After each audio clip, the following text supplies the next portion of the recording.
Boa noite, pessoal. Então, hoje, em virtude da pandemia de coronavírus e tudo mais que está acontecendo no mundo inteiro, na verdade, a gente vai acabar adotando um procedimento um pouco diferente. Então, nesses dias de paralisação, então, onde estão suspensas as aulas, eu vou gravar vídeos como se fossem as nossas aulas em sala mesmo, e vou disponibilizar para vocês no pelo YouTube. Então, como é um processo um pouco diferente, eu vou estar sempre disponível para vocês para tirar dúvida e tudo mais, já que a gente não vai ter essa interação direta na própria aula. Então, para nossa aula 4, eu vou optar por revisar a primeira parte da nossa matéria, que foi dada na semana passada, até porque para quem já viu essa matéria, poder revisar, e para quem não viu, poder ter pelo menos uma noção de uma maneira um pouco mais rápida, mas estar acompanhando o nosso conteúdo.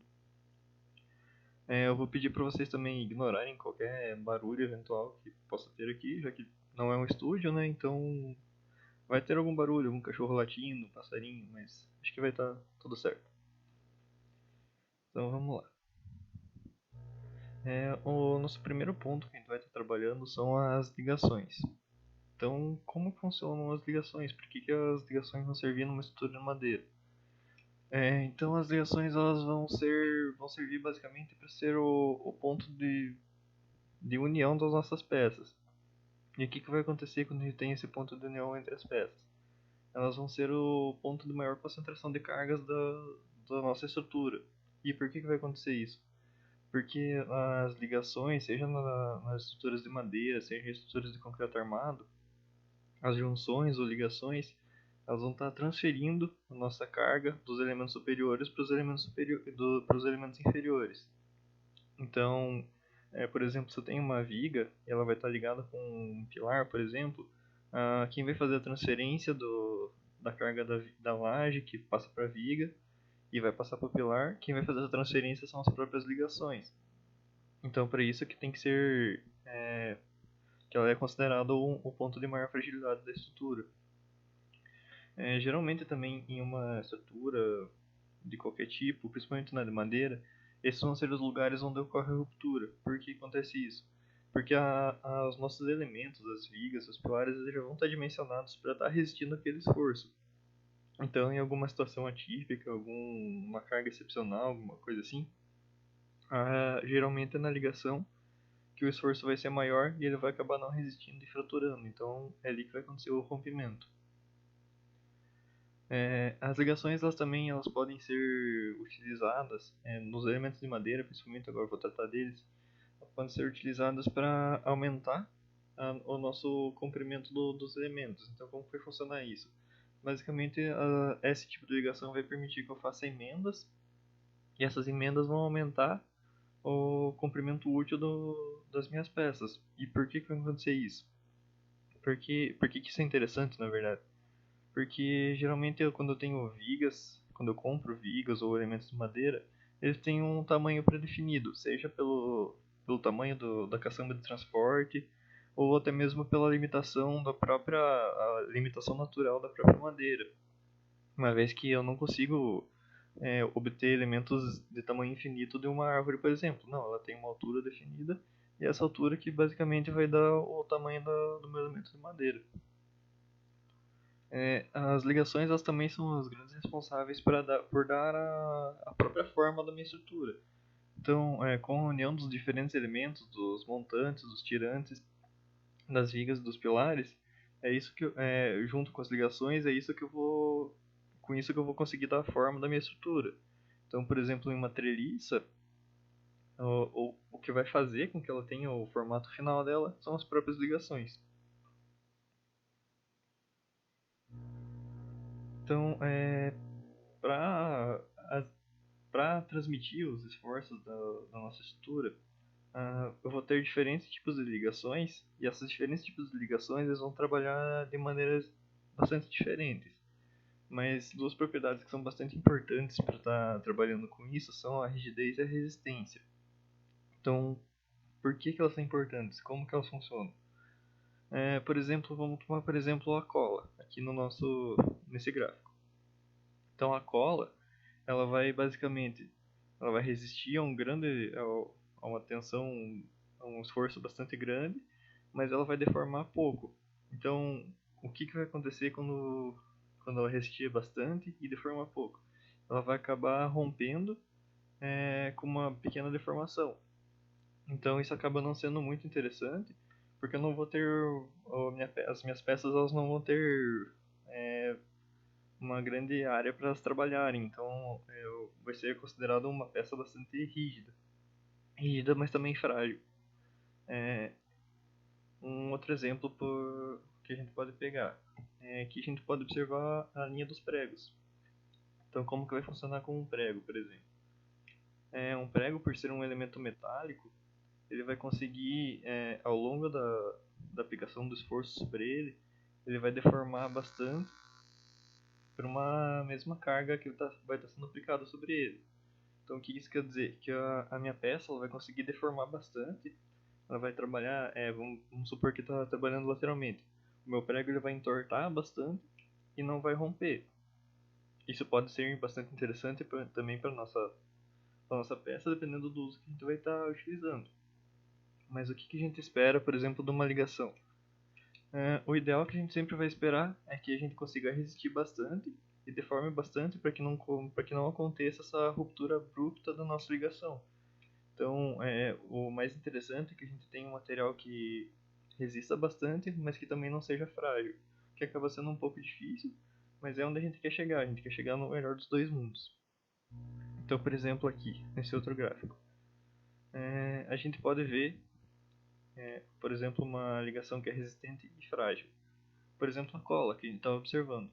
Então ela vai resistir uma carga bastante elevada, mas ela vai romper com um pequeno deslocamento.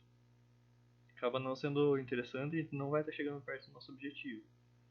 Uma ligação que é dúctil e deformável. Então, o que vai acontecer? A gente vai resistir a uma quantidade menor de carga e ela vai deformar bastante. Acaba sendo interessante do ponto de vista da deformação, mas a gente não vai ter uma resistência muito elevada, então talvez a gente acabe tem que utilizar mais peças, mais elementos de ligação, por exemplo, que pode acabar tornando inviável a nossa utilização para esse tipo de ligação. O objetivo final, então, vai ser atingido quando a gente tiver uma peça que vai deformar suficientemente para a nossa estrutura conseguir resistir aos esforços, para ela poder trabalhar um pouco, pelo menos, e resistir a uma quantidade considerável de carga. Então seria basicamente o meio termo entre uma peça rígida e frágil e uma peça deformável e que resista a pouca tensão. Então aqui seria o nosso meio termo ideal, que acabaria atingindo o nosso objetivo, seria suficiente para a gente poder trabalhar. Então como que vai funcionar essa questão da rigidez e da fragilidade? Aqui, por exemplo, a gente pode estar considerando um exemplo de um parafuso muito espesso. Então a gente tem um elemento aqui fazendo a ligação entre três peças e a gente tem os esforços contrários aqui. Então o que vai acontecer quando a gente tiver um esforço que seja suficientemente grande para que ocorra uma diferenciação aqui? Então isso vai fazer com que com que o nosso elemento basicamente quebre. Como ele tem uma deformabilidade muito pequena, porque ele tem uma espessura muito grande, ele vai acabar quebrando e vai deixar a nossa ligação frágil. Aqui no outro exemplo, com um parafuso delgado, um parafuso mais fino. O que vai acontecer? Quando eu tiver os esforços contrários, o meu parafuso vai acabar deformando, porque ele não tem espessura suficiente para estar resistindo a esse tipo de ligação.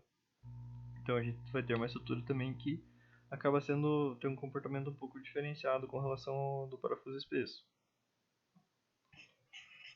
Tô falando um pouquinho só, vou falar um pouco mais rápido sobre os elementos de ligação em si.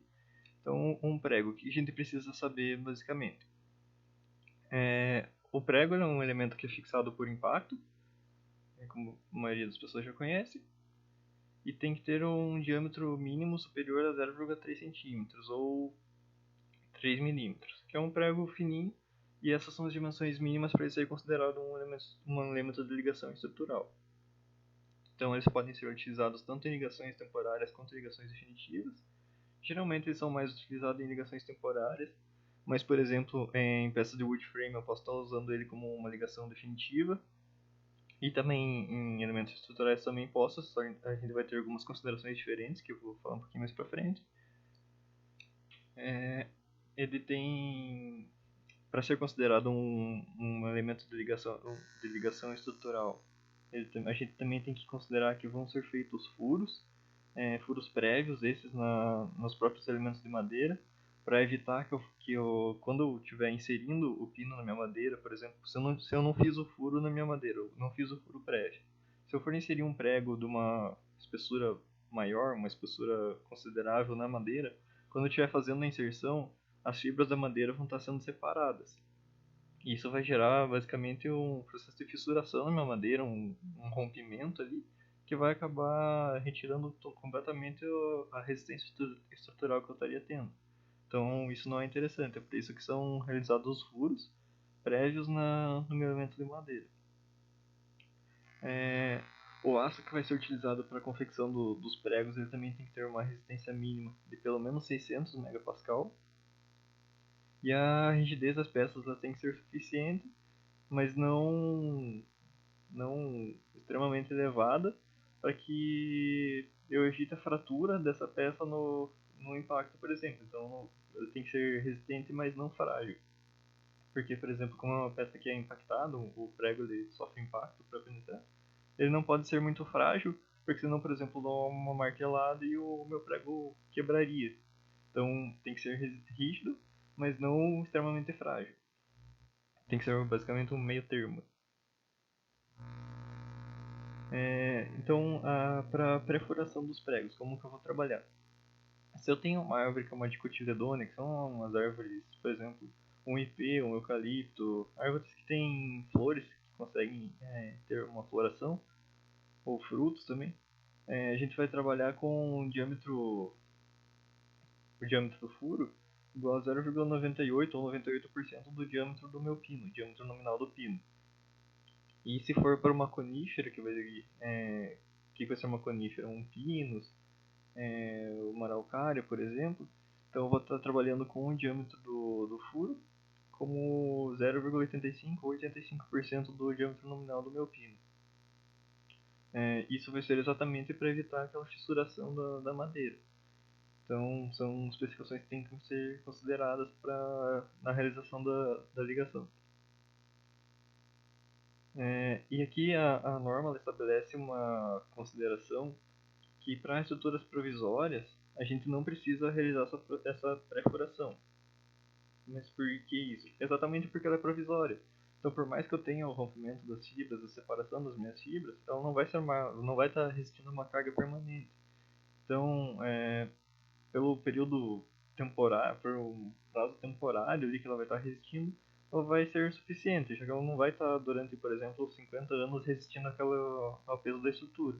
Então a gente pode considerar que não precisa fazer a perfuração, até porque daria muito mais trabalho, por exemplo, você tem que ficar pré-furando todos os elementos que vão ser utilizados na parte provisória da estrutura e acabaria sendo bastante inconveniente. A gente também tem que considerar que tem que ser utilizada madeira com baixa densidade aparente, inferior a 600 kg por metro cúbico, que são madeiras macias. Também levando em consideração isso, porque uma madeira macia ela vai ter menos separação das fibras quando estiver penetrando o prego ali. Então por isso que tem que ser utilizado esse tipo de madeira. E o prego tem que ter diâmetro inferior a 1/6 da espessura da minha peça. Por que isso? Porque é uma peça muito fina. Se eu colocar um prego muito grosso, ela vai acabar rompendo, fissurando, mesmo que a madeira seja macia. Então por isso tem que ser considerado desse jeito. E o espaçamento também o espaçamento entre os pregos tem que ser superior a 10 vezes o diâmetro do prego, para evitar a ligação, o posicionamento de pregos muito perto. Porque se vocês pensarem, por exemplo, eu coloquei um prego e ele fissura um pouquinho. Se eu colocar outro prego muito perto, a fissura dos dois elementos fixados elas vão se juntar e vai formar uma fissura grande. Então pode acabar rompendo linearmente a minha madeira. Trabalhando um pouco com parafusos. Os Os parafusos eles são elementos de rosca que eles são fixados com o posicionamento de furos prévios. Esses furos prévios eles vão ter uma característica um pouquinho diferente uma característica, uma função um pouco diferente também dos pré-furos que são realizados para os pregos. Mas então, como que funcionam os parafusos? Eles são geralmente com formato cilíndrico e são utilizados com porcas e com arruelas para fixação da própria ligação estrutural. A gente tem também alguns outros tipos de parafuso, por exemplo, os autotarraxantes, nesse caso aqui, que eles têm uma rosca, eles são fabricados de uma forma cônica para que você consiga que ele seja fixado já durante o próprio rosqueamento dele. Então ele não vai utilizar porcas, ele é um pouquinho diferente, mas geralmente ele não é considerado como um elemento estrutural. A gente tem também, por exemplo, os parafusos autobrocantes aqui, que tem uma função diferente, você consegue, por exemplo, com uma furadeira já ir posicionando ele ali. Mas o que a gente vai considerar são os parafusos cilíndricos, que esses sim vão estar resistindo à carga estrutural da nossa ligação. Então, para ser considerado um parafuso estrutural, ele tem que ter uma resistência característica mínima de 240 MPa, o aço que está sendo com que ele foi feito, né? E a gente vai ter também a consideração da perfuração. Então, como que vai funcionar? Para realizar a perfuração, o diâmetro do meu furo tem que ser igual ao diâmetro nominal do parafuso, mais 0,5 mm, para que ele consiga entrar no furo sem que eu tenha que realizar esforço. Então eu só vou posicionar meu parafuso e fixar ele com porca, com uma arruela, seja o que for. Para ser considerado, para ser utilizado com fim estrutural, a gente vai ter que considerar um diâmetro nominal mínimo de pelo menos 1 cm ou 10 mm. E aqui, como eu falei, a utilização dos parafusos autotarraxantes ela não é regulada pela NBR 7190.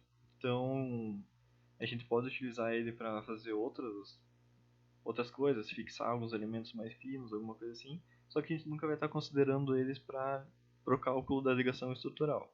A gente tem também as cavilhas. O que são as cavilhas? São basicamente cilindros de madeira que são utilizados de uma maneira bastante semelhante aos parafusos. Então, que tipo de madeira que a gente vai poder utilizar? A gente vai utilizar uma madeira torneada e dura com a classe C60. Essa classe de madeira é a mesma daquelas classes de madeira que eu falei para vocês, dos elementos na parte do cálculo da resistência de madeira, onde eu tenho aqui a classe C60, eu vou estar considerando uma madeira, dependente da espécie que eu estou utilizando, mas uma madeira que tenha pelo menos 60 MPa de resistência. Então, dessa maneira eu consigo determinar a resistência mínima, algumas características mínimas dela, mas eu não preciso especificar exatamente qual espécie, qual madeira que eu vou estar utilizando. E eu também posso estar utilizando uma madeira mole, desde que eu tenha a densidade aparente acima de 600 kg por metro cúbico. Então, aqui, todas as cavilhas elas têm que ser resinadas, dependendo do tipo de madeira que eu vou estar utilizando. Isso vai servir para proteção contra agentes patológicos nela.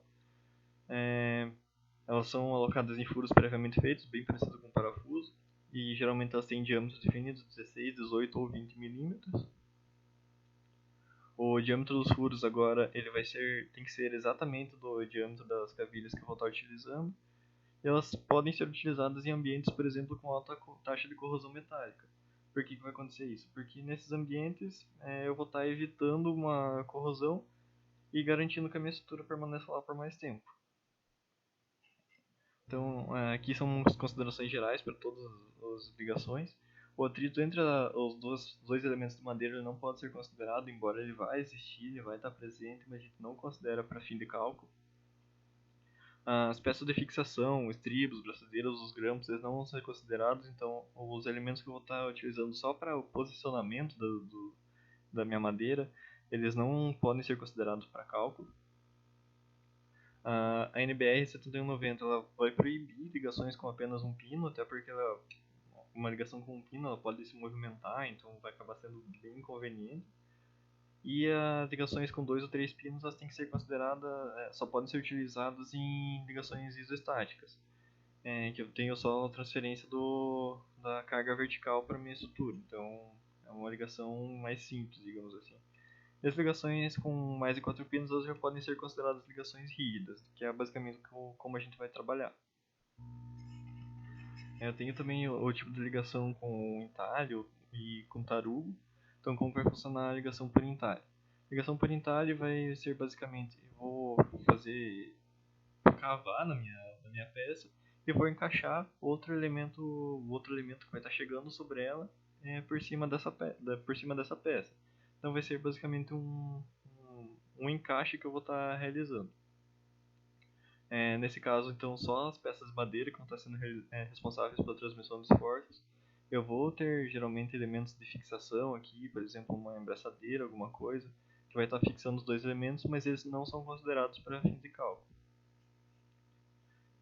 Os tarugos, o que vão ser os tarugos? Vão ser peças cilíndricas ou quadradas que são posicionadas aqui, geralmente, e vão trabalhar de uma maneira a absorver os impactos ou evitar a deformação excessiva desses elementos.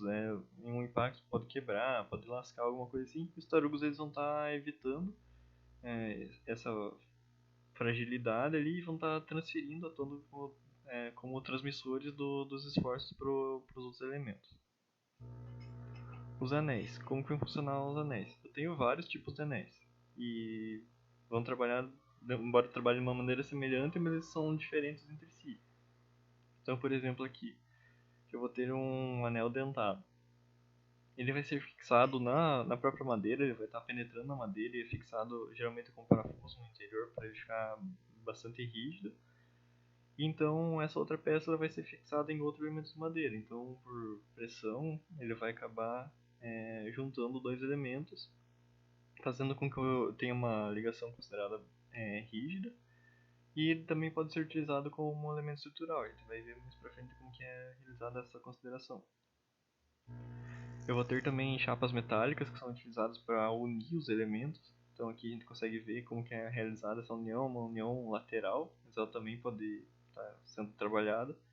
E ela é bastante utilizada para restringir a movimentação dos elementos. Então eu posso estar utilizando ela de uma maneira estrutural, mas eu posso estar utilizando também ela só para fixação da minha estrutura. Ele também pode ser bastante utilizado, na verdade, para aumentar o tamanho das minhas peças. Então, entre duas vigas, aqui, por exemplo, eu consigo estar juntando elas para que elas tenham um comprimento maior. E a transmissão dos esforços é realizada exatamente pelo elemento metálico. Então, eu não vou a minha madeira aqui ela não vai estar transmitindo esses esforços. Vai ser a própria chapa metálica que está colada lateralmente aqui. Também vou ter a colagem. Geralmente a colagem ela não é realizada em obra, até porque eu não vou ter todas as condições de controle de umidade, pressão e temperatura dos meus elementos. Então eu não posso estar considerando ela como um elemento estrutural. Ela vai ser mais utilizada para a confecção das minhas peças. Por exemplo, se eu estiver fazendo uma viga, alguma coisa, de um MDF, um USB, por exemplo, eu vou estar utilizando a cola. Mas uma etapa realizada mais em fábrica do que em obra. A gente não tem como ter esse controle do material na própria obra. Então, indo já para a parte de dimensionamento, como que vai funcionar o dimensionamento da nossa estrutura? Então, de uma maneira bastante básica, a gente vai fazer uma comparação entre a capacidade de resistência do nosso elemento e vai comparar com a carga de solicitação que vai estar atuando sobre essa ligação. Então, é uma comparação bem simples. Claro que tem todos os fatores de segurança que a gente já vai ver. E a gente sempre vai estar trabalhando também no estado limite último, que ele pode ser atingir o estado limite último, que vai ser a etapa de rompimento da nossa estrutura. Ele pode ser atingido tanto pelo pino, ou pelo elemento de ligação, basicamente, quanto pelo o elemento que está sendo ligado, seja viga ou pilar de madeira. Então, essas são duas considerações que a gente vai ter que levar em conta no cálculo. E a gente vai ter três tipos básicos de rompimento, que vai ser a ruptura do pino metálico por flexão. Ele vai basicamente, o pino que a gente vai estar fazendo a ligação, ele vai entortar. então vai perder a capacidade de resistência da nossa peça. Pode ser por esmagamento da madeira, pelo próprio pino, então eu estou fazendo uma tensão na madeira, eu estou puxando a minha madeira basicamente e o pino vai estar posicionado no lugar. O que vai acontecer? Aqui vai acontecer um rasgo na madeira e essa outra parte vai acabar acumulando, então eu estou basicamente esmagando essa parte aqui da minha madeira, por isso que é chamado de esmagamento. Então vai ser outro tipo de rompimento que vai estar acontecendo. E também eu vou ter o cisalhamento da madeira. Então eu vou estar fazendo o mesmo esforço paralelo às fibras aqui. E os pinos metálicos eles vão estar empurrando algumas dessas fibras da minha madeira. Então vai acabar acontecendo o deslizamento entre as fibras. E vai acontecer basicamente um cisalhamento. Camadas de fibras vão ser deslocadas de uma maneira diferencial. E vai ser vai acontecer então uma ruptura por cisalhamento. Basicamente, para a nossa madeira, a gente vai trabalhar então com a ruptura por esmagamento da madeira pelo pino. Então, como que vai acontecer isso? A resistência à compressão da madeira, como a gente já viu, ela pode ser determinada por ensaios, ou a gente pode estar utilizando mesmo a própria tabela fornecida pela nossa NBR 7190, ou a gente pode realizar os ensaios na madeira que a gente vai estar utilizando, que na verdade é a maneira mais precisa. Então, como que vai acontecer isso? A gente vai trabalhar com embutimento paralelo às fibras da nossa madeira. Por enquanto, a gente vai estar trabalhando dessa maneira. Então, o embutimento paralelo às fibras, a gente vai considerar que que essa resistência, a resistência ao embutimento, ela vai ser igual à resistência de cálculo que a gente vai obter a partir da tabela. Essa resistência de cálculo tem que ser considerada assim como a gente viu para a resistência da madeira lá. A gente vai pegar a tabela, aquele valor vai ser multiplicado por 0,7, tudo mais, vai passar por todo aquele procedimento para a gente obter então a resistência ao embutimento. O embutimento normal, as fibras, a gente vai trabalhar de uma maneira, vai passar por dois coeficientes basicamente. Então a resistência ao embutimento normal, as fibras, a gente vai utilizar o próprio embutimento paralelo, 1/4 desse valor, então a gente vai multiplicar por 0,25, vai multiplicar ainda pelo coeficiente de cálculo da resistência normal, que também é fornecido, de acordo com as características da nossa tabela, e a gente vai utilizar o tamanho da ligação que a gente vai estar utilizando ali. Então, como vai funcionar a resistência dos pinos metálicos? O pino metálico a gente vai considerar que ele vai estar resistindo a uma seção de corte. Então, basicamente vai ser essa seção aqui, como se estivesse cortando o pino, vendo a seção transversal dele. Onde a gente vai ter o D, que é o diâmetro do pino metálico, e T vai ser a espessura que vai estar da madeira que vai estar em contato com o pino. Então, aqui a gente pode considerar, por enquanto, esse vai ser o T da nossa madeira. Claro que vai ser considerado o menor quando a gente tiver mais de um elemento, mas isso a gente vai ver um pouquinho mais pra frente. E o FYD vai ser a resistência ao escoamento dos pinos metálicos, que vai estar relacionada com a própria resistência característica com o coeficiente. Então, para ligações pregadas, por exemplo, a gente tem que considerar sempre que o diâmetro do pino metálico tem que ser menor ou igual a 1/5 da espessura a espessura da menor peça de madeira que vai estar sendo ligada. E já para ligações parafusadas, isso é um pouco menos rígido, então a gente pode considerar que o diâmetro do pino metálico tem que ser menor só do que a metade da espessura da menor madeira que está sendo ligada. Entrando já na próprio cálculo da resistência, então a gente vai estar trabalhando com dois betas, o beta normal e o beta limite. Então o beta normal, como que a gente vai fazer? Para calcular, a gente vai estar utilizando a espessura da madeira, a menor espessura da madeira que a gente vai estar utilizando, dividido pelo diâmetro do parafuso. Beleza, a gente calculou isso, então a gente vai calcular também o beta limite, que vai estar relacionando a resistência ao escoamento dos pinos metálicos. Essa resistência ao escoamento dos pinos metálicos é dada pela resistência característica do meu pino, dividido pelo coeficiente de segurança, que é sempre igual a 1,10. Sempre levando em consideração que o meu FYK, a resistência característica do aço que foi confeccionado o pino, no caso do parafuso, tem que ser superior a 240 MPa. E o FD, que vai ser a própria resistência ao embutimento da nossa madeira que a gente acabou de ver.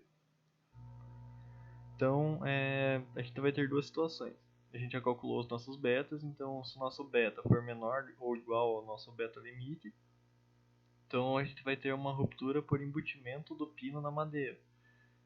Então a gente vai ter que utilizar essa equação, que vai ser a resistência de uma seção de corte. Então a gente vai estar multiplicando 0,40, vai estar multiplicando a resistência ao embutimento da madeira, que vai estar multiplicando a nossa espessura, a menor espessura ao quadrado, dividido pelo próprio beta. Então, o que a gente tem que observar nessa equação aqui? Que todos os dados que estão sendo utilizados são relativos à madeira. Então, a resistência da madeira, o beta aqui a gente vai estar utilizando tanto a parte da madeira quanto o pino, mas é só uma consideração de cálculo, e a espessura da própria madeira que está sendo utilizada. Então, aqui a gente vai estar trabalhando com o pino, vai estar resistindo, e a madeira que vai estar sofrendo a fissuração da ligação. Aqui no outro caso, a gente tem o beta superior ao nosso beta limite. Então vai ocorrer a fricção do próprio pino. Então como que vai acontecer? Como que vai ser essa equação? A gente vai estar multiplicando 0,625 pela resistência de cálculo, a resistência do escoamento do próprio pino, que vai estar multiplicando o diâmetro do pino ao quadrado. Então nesse tipo de cálculo a gente vai estar sempre considerando que a madeira vai estar resistindo e é o pino que vai estar sofrendo o rompimento da ligação. Aqui então, outras considerações que a gente tem que estar atento. No caso de um prego, por exemplo, para um parafuso essa consideração não é levada em conta. Mas para um prego, a gente nem sempre vai ter a fixação do elemento até o final da segunda ou da terceira peça. Então a gente vai ter sempre essa distância P, que vai ser a penetração máxima no último elemento que a gente vai estar levando em conta. Então o que a gente tem que considerar? Que o nosso P, essa distância aqui, tem que ser maior do que o nosso T.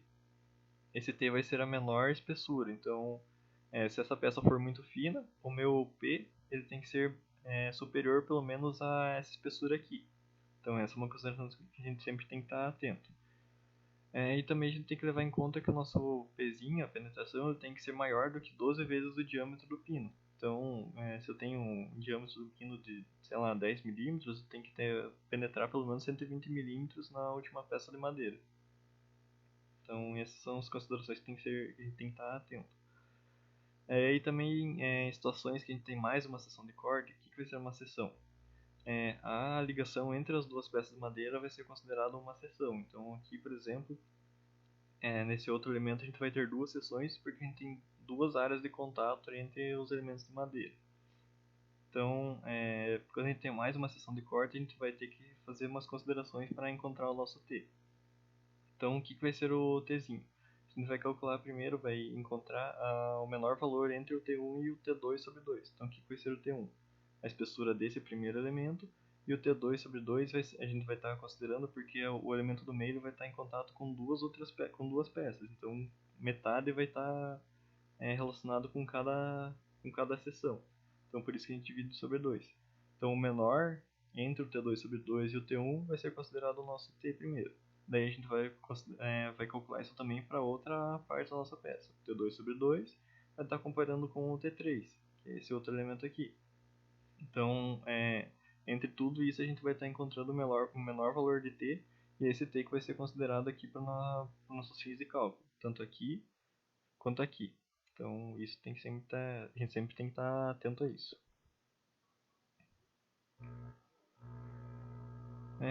E aqui, quando a gente tiver mais uma seção de corte, também a gente vai ter uma característica um pouco diferente, que, por exemplo, a resistência do nosso pino, quando tiver uma seção de corte, ela vai ser a própria resistência RVD1 que a gente encontrou anteriormente. Já quando a gente tiver duas ou mais seções de corte, então a gente vai estar considerando que a resistência do próprio pino, ela vai ser multiplicada pelo número de seções que ele vai estar resistindo. Então aqui, por exemplo, a gente tem duas seções, a nossa resistência do pino vai ser duas vezes o RVD1 que a gente encontrou anteriormente. Aqui também, considerando que quando a gente tiver 8 ou tiver mais pinos, vai ser uma ligação com bastante pinos, a gente vai ter que utilizar essa equação para encontrar o número que vai estar multiplicando as seções de corte. Então, isso tem que ser levado em conta também, quando a gente tiver ligações com uma quantidade grande de pinos. Para resistência com cavilhas, a gente tem que eu vou passar um pouco mais rápido, mas essas são as relações que a gente vai estar utilizando. Então só ficar atento que aqui a gente vai sempre estar utilizando a resistência da própria cavilha e não da madeira que está sendo ligada. Aqui a gente vai ter as considerações, os critérios para adoção do T vão ser os mesmos que a gente utilizou para ligação metálica. Então, aí também vai fazer as mesmas considerações quando o B for inferior ao beta limite. A gente vai ter essa equação aqui. Basicamente a gente só mudou para a resistência normal da madeira da cavilha. E aqui, quando o beta for superior ao beta limite, a gente vai ter também essa outra consideração, que é bastante semelhante, só que aqui a gente vai estar considerando o diâmetro da própria cavilha. Então, são essas únicas diferenciações que vão estar acontecendo. A gente sempre tem que estar levando em conta também, como estabelecido pela própria NBR, que ligações em corte simples com cavilhas elas só podem estar sendo utilizadas em ligações secundárias. Então, sempre tem que considerar isso também. Ligação por entalho já não é muito recomendada, porque ela acaba sendo um pouco antieconômica. Por que vai ser antieconômica? Porque, por exemplo, se eu estou fazendo o apoio de duas peças aqui, toda essa parte aqui, que se fosse um outro tipo de ligação, não precisaria estar aqui. Para ligação do tipo entalho, ela vai ter que ser utilizada porque ela vai estar sendo responsável por resistir ao cisalhamento da nossa peça. Então, uma peça que uma parte, um comprimento que poderia ser evitado, que na ligação do tipo entalho a gente tem que estar utilizando. Então acaba sendo um pouco antieconômico e a gente desperdiça um pouquinho de material. Então, para executar o entalhe, a gente vai ter uma profundidade mínima de 2 cm, então essa região tem que ter pelo menos 2 cm. E as peças elas ainda vão ser fixadas com a utilização de algum parafuso, de algum tipo de cavilha, para que elas permaneçam no lugar. Então o cálculo ele é realizado com a gente vai verificar primeiro a profundidade necessária do próprio dente que vai estar sendo realizado, considerando a carga, a tensão a carga normal, a carga no sentido do nosso elemento, multiplicando pela angulação, porque geralmente essa peça vai ser angulada, a espessura do nosso elemento, a grossura dele, e a própria resistência à compressão inclinada com relação às fibras. Essa resistência à compressão inclinada ela vai ser obtida pela própria resistência à compressão paralela e pela resistência à compressão normal do nosso elemento. Então a gente tem que fazer essa consideração de cálculo aqui, para depois a gente conseguir encontrar a profundidade mínima necessária pro nosso dente. Aqui então, como a gente pode, para estar encontrando a resistência à compressão normal, a gente vai estar utilizando essa mesma consideração que foi utilizada anteriormente ali, que eu passei para vocês, a resistência ao embutimento é bastante semelhante. Então, a partir disso a gente vai conseguir encontrar o nosso azinho, que vai ser essa peça aqui, que vai ser responsável por estar recebendo o nosso esforço do elemento superior. Então a gente vai estar utilizando esses elementos aqui para o nosso cálculo. Quando o FVD, então, que é o único elemento diferente, ele vai ser a tensão, resistência ao cisalhamento da nossa peça. E para dicotiledôneos, por exemplo, a gente vai estar utilizando o valor de 0,12 multiplicando pela própria resistência à compressão de cálculo do nossa madeira. Então, a partir disso a gente vai ter a parte de cálculo da ligação por entalho eu não vou, entretanto, eu vou passar um exercício depois para vocês com mais calma, mas ela já não é mais tanto utilizada, a gente vai focar mais nas ligações por parafusos e por pregos, que são geralmente o que é mais utilizado hoje em dia. Então aqui a gente tem um exemplo de cálculo, mas eu vou passar esse exercício, na verdade, eu já passei em sala para vocês, depois eu só posto a resolução, como foi feito. A gente vai começar a parte nova da nossa disciplina. Então, a gente vai aqui só uma consideração como que com a resistência, a compressão normal das nossas fibras ela vai trabalhar, então a gente vai estar atuando com um esmagamento das fibras, compressão paralela, ela vai acabar inchando nossas fibras, ou vai envergar as fibras e vai deixar a peça mais gordinha. A atração, aqui está a atração paralela, mas a atração normal, as fibras, ela vai acabar separando as nossas fibras, então vai ter um rompimento delas.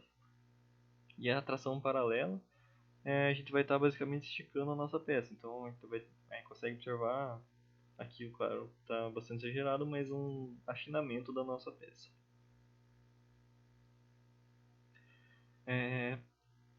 Fazendo algumas considerações de cálculo aqui, a gente tem que tá utilizando para o cálculo da resistência das barras de madeira tracionadas.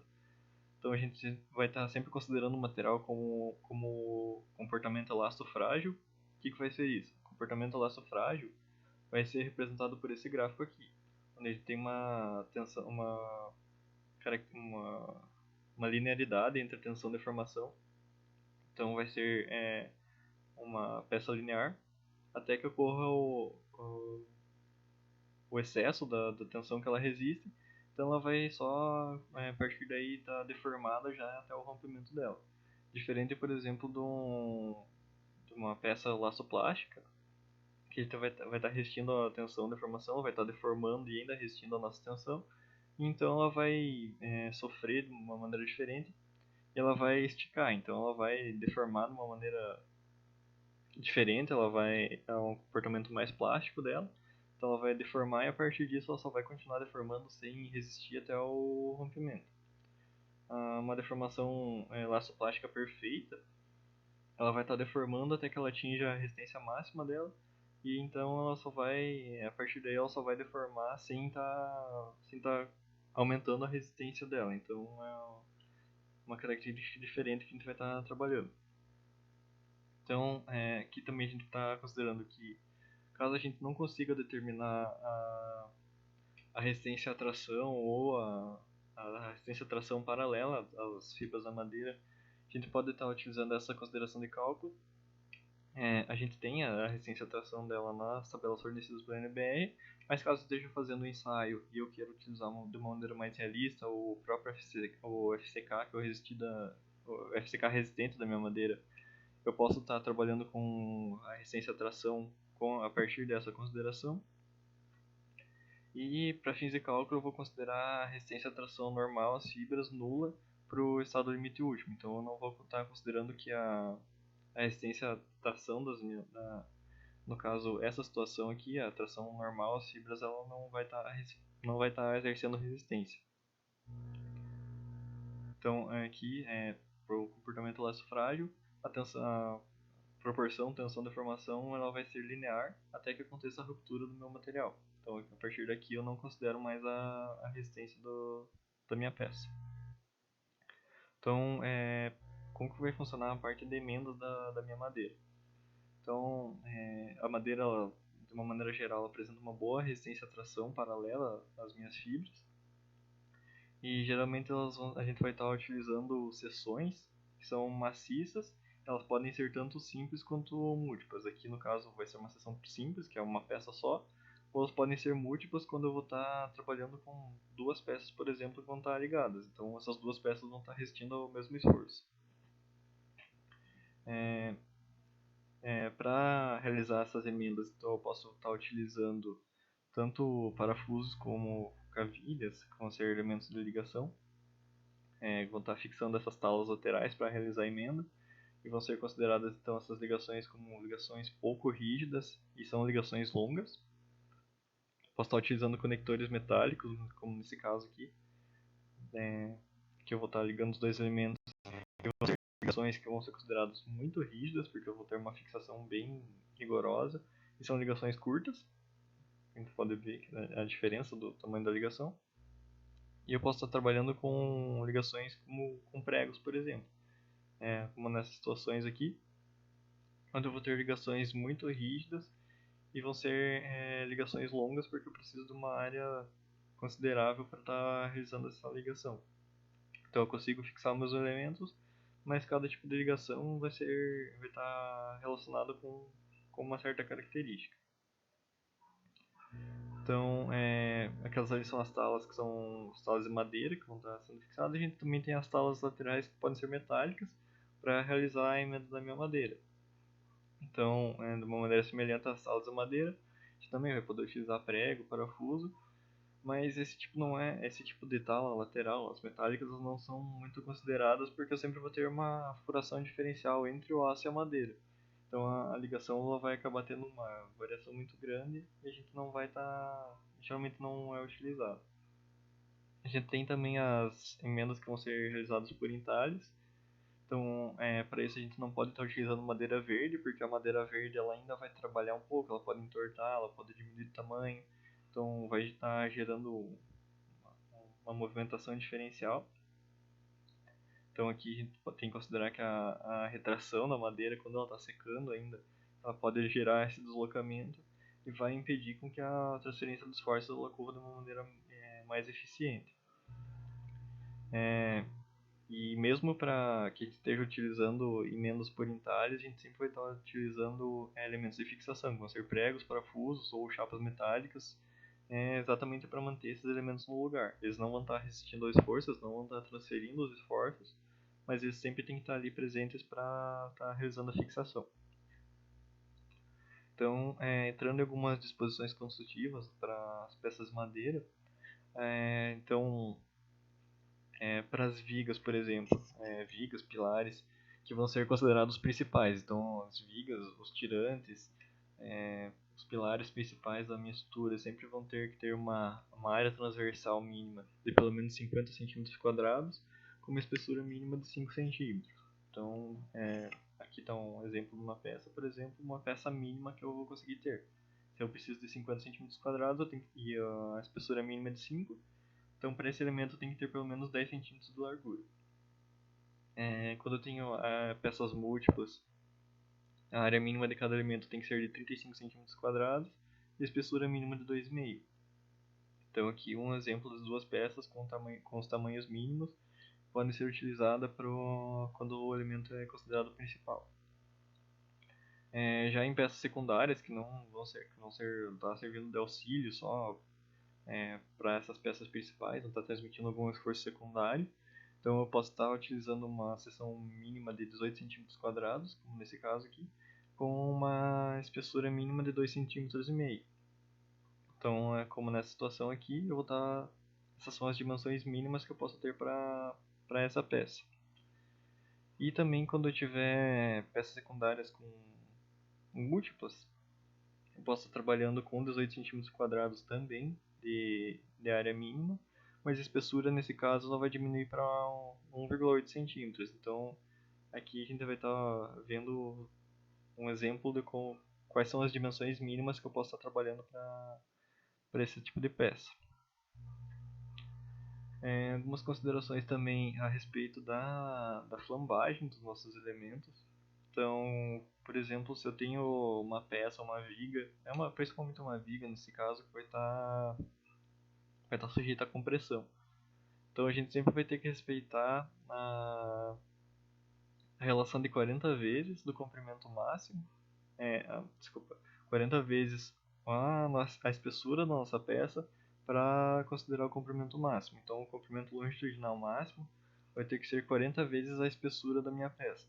Por que isso? Porque a espessura, no caso, não necessariamente nessa direção, mas ela vai ser na direção do eixo de flambagem. Então, nesse caso, eu vou estar considerando que a viga, quando ela for flambar, ela vai flambar desse jeito, nessa direção aqui. Então, ela vai envergar, fazer uma barriguinha aqui para baixo. Então, para que ela resista à flambagem na compressão, eu tenho que considerar o comprimento máximo como 40 vezes essa dimensão aqui. Para tração é um pouco diferente. Para tração, o comprimento longitudinal máximo que eu posso estar considerando para o meu elemento ali, ele vai ter que obedecer a relação de 50 vezes a espessura ou o tamanho do meu eixo de flambagem. Então é um pouco menos rigoroso. Se eu estiver trabalhando com uma peça sob efeito de tração, eu consigo que ela seja um pouquinho maior para uma mesma espessura. Isso é bastante importante para que eu não tenha o rompimento ou a flambagem excessiva da minha peça. Então, a gente sempre tem que estar atento a esse tipo de configuração. Então, para a gente não porque a gente não pode utilizar, por exemplo, um elemento muito longo se a gente não tiver com uma seção adequada. Isso vai impedir que a gente tenha deformação excessiva na nossa estrutura e vai permitir que a gente tenha uma utilização melhor dos nossos elementos. Então, aqui, por exemplo, para uma peça com 5 centímetros de espessura, se eu estiver trabalhando com ela nessa direção aqui, eu consigo com um elemento com no máximo 2 metros. Agora, se eu estivesse trabalhando aqui, por exemplo, vamos supor que essa dimensão aqui tenha, sei lá, 20 centímetros. E eu estou trabalhando com ela de pé, então imagine que eu tombei ela nessa direção aqui, ela está de pezinho. Agora, essa parte aqui vai ser responsável pelo... Essa dimensão vai ser a minha espessura do eixo de flambagem, então ela vai flambar nessa direção. Eu multiplicaria por 4, então eu conseguiria utilizar uma viga de até 8 metros, por exemplo, se eu tivesse disponível. Então, o posicionamento da minha seção, o tipo de seção que eu vou estar utilizando, acaba sendo bastante importante para resistir aos esforços de flambagem. E também a gente tem a consideração da norma, essa aqui, que se eu estiver trabalhando com um elemento circular, então, por exemplo, eu tenho uma viga ou um pilar circular, por exemplo, uma peça maciça que a gente pode estar utilizando. Então, se eu estiver trabalhando com uma peça circular, eu posso posso calcular a área dessa seção e considerar que ela vai ser uma área quadrada equivalente, que vai facilitar bastante para o nosso cálculo. Então, peças com uma seção circular variável, a gente pode utilizar então essa consideração de cálculo, onde a gente vai estar utilizando o menor diâmetro da peça, aqui onde ela vai afunilar mais, somado a diferença entre o maior diâmetro e o menor diâmetro dividido por 3. Então a gente vai ter o nosso diâmetro equivalente que vai ser utilizado para cálculo da área, por exemplo, e aí com a área calculada a gente vai conseguir fazer a consideração como se ela fosse uma área quadrada. E também a gente tem que sempre levar em conta que o diâmetro equivalente ele tem que ser pelo menos 1,5 vezes superior ao diâmetro mínimo. Então, esse diâmetro equivalente que a gente colocou aqui tem que ser 1,5 vezes maior do que o nosso diâmetro 2, que é o menor diâmetro que vai ter na nossa peça. Aqui também as peças sempre vão ser calculadas no estado limite último, então, como a gente já estava considerando. E também a tensão solicitante vai ter que ser menor que a resistência paralela às fibras da nossa madeira que a gente vai estar utilizando. Então, aqui, por exemplo, para a gente calcular a tensão solicitante da nossa estrutura, a gente vai estar utilizando o esforço de tração no próprio elemento, dividido pela área líquida da seção transversal. Por que área líquida? Porque a gente tem que fazer algumas considerações ainda, principalmente quando a gente tiver furos, por exemplo, que a gente já vai ver um pouquinho mais para frente.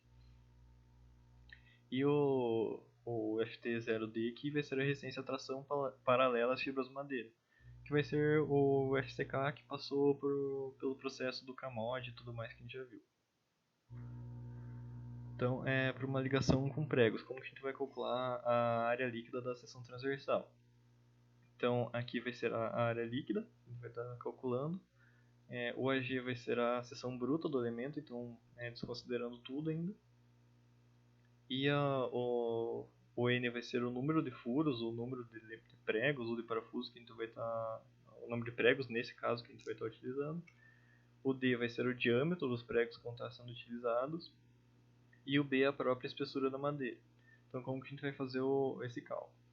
A gente vai pegar a área bruta da nossa seção, nesse caso isso aqui, e vai diminuir então do número de pregos que a gente vai estar utilizando, multiplicando pela própria espessura. Por que a gente vai fazer isso? Porque a gente precisa considerar que, por exemplo, se a gente pegar uma seção aqui, onde tem o nosso parafuso, essa área do parafuso ela não vai estar resistindo a nada, então essa parte da seção a gente não vai estar fazendo a gente não consegue que ela resista à tração, porque ela não existe basicamente. Então isso tem que ser levado em cálculo, levado em consideração. O número de furos aqui no caso, ele vai ser o número de furos que estão dispostos nessa direção. Então que eles estão o número de furos que estão em linha nessa seção da madeira. Se eu tiver furos aqui, por exemplo, nessa direção, não faz diferença para esse cálculo. O N que vai entrar aqui vai ser o número de furos que eu tenho aqui. Então se eu tenho um furo aqui, um furo aqui, um furo aqui, o meu N seria 3. Então essa é a consideração que a gente tem que estar levando em conta. Porque, por exemplo, se eu tiver 3 furos nessa direção, se eu tenho um furo aqui, um furo aqui, um furo aqui, eu vou ter 3 áreas dessa menos que vão estar resistindo à minha tração. Então por isso que eu tenho que estar considerando nessa direção e não na direção longitudinal da minha peça, não nessa direção aqui. Então para minha ligação parafuso, a fórmula que a gente vai estar utilizando é bastante semelhante, só que nesse caso eu vou estar utilizando o D'. E o que é o D'? Como a gente acabou de ver ali, o D' ele vai ser o diâmetro do furo, que nada mais é do que o diâmetro do prego que eu vou estar utilizando. É o diâmetro do parafuso, na verdade, desculpa, que está prego, mas é o parafuso, o diâmetro do parafuso, mais o 0,5 milímetros, que é aquela sobra que tem que ser considerada para o posicionamento do meu parafuso. Então o cálculo acaba sendo igual, a gente só tem que lembrar da folguinha que é utilizada para o furo do parafuso. E também a gente vai ter a área líquida de uma ligação que vai estar sendo realizada com conectores metálicos, que vão ser os anéis e tudo mais. Então como vai funcionar aqui?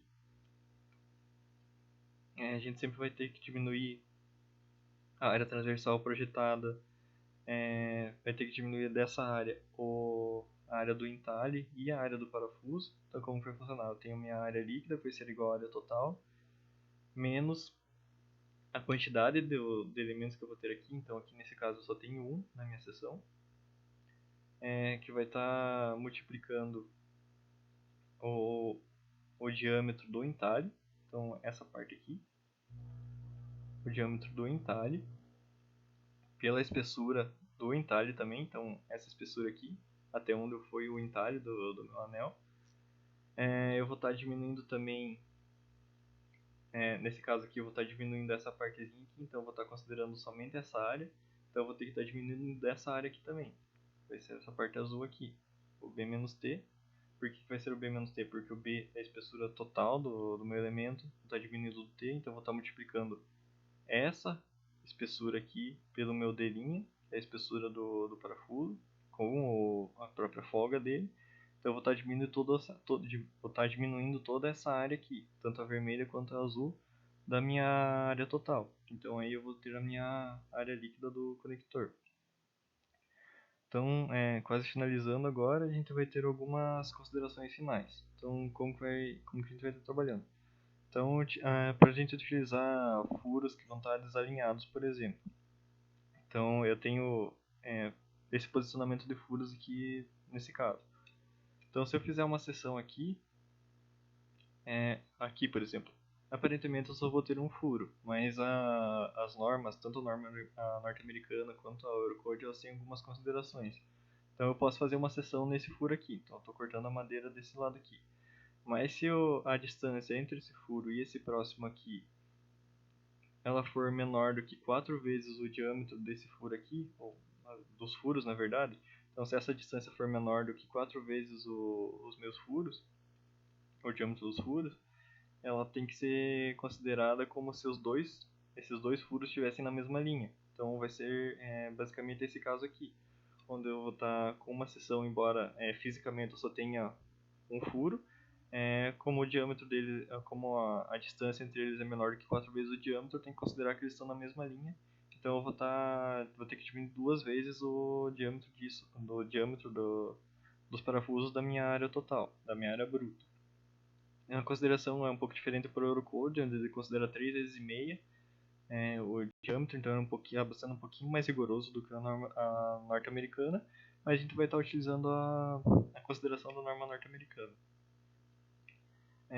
E também uma outra consideração que a norma permite a gente fazer é que se, por exemplo, se eu tiver na minha seção aqui, se eu tiver um furo nessa direção aqui, desde que ele seja 10% inferior da área bruta total, eu não preciso considerar que ele está desfavorecendo o meu elemento. Então, não preciso considerar essa redução na área.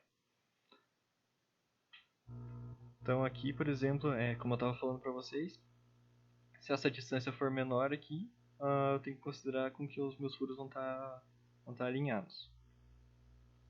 Esse aqui é o trabalho da aula anterior, então podemos considerar. Então, a partir de agora, eu vou passar para outro vídeo onde eu vou resolver alguns exercícios com vocês. Só que vai estar num vídeo separado porque eu preciso resolver eles à mão, para ficar um pouco mais didático. Então, até lá.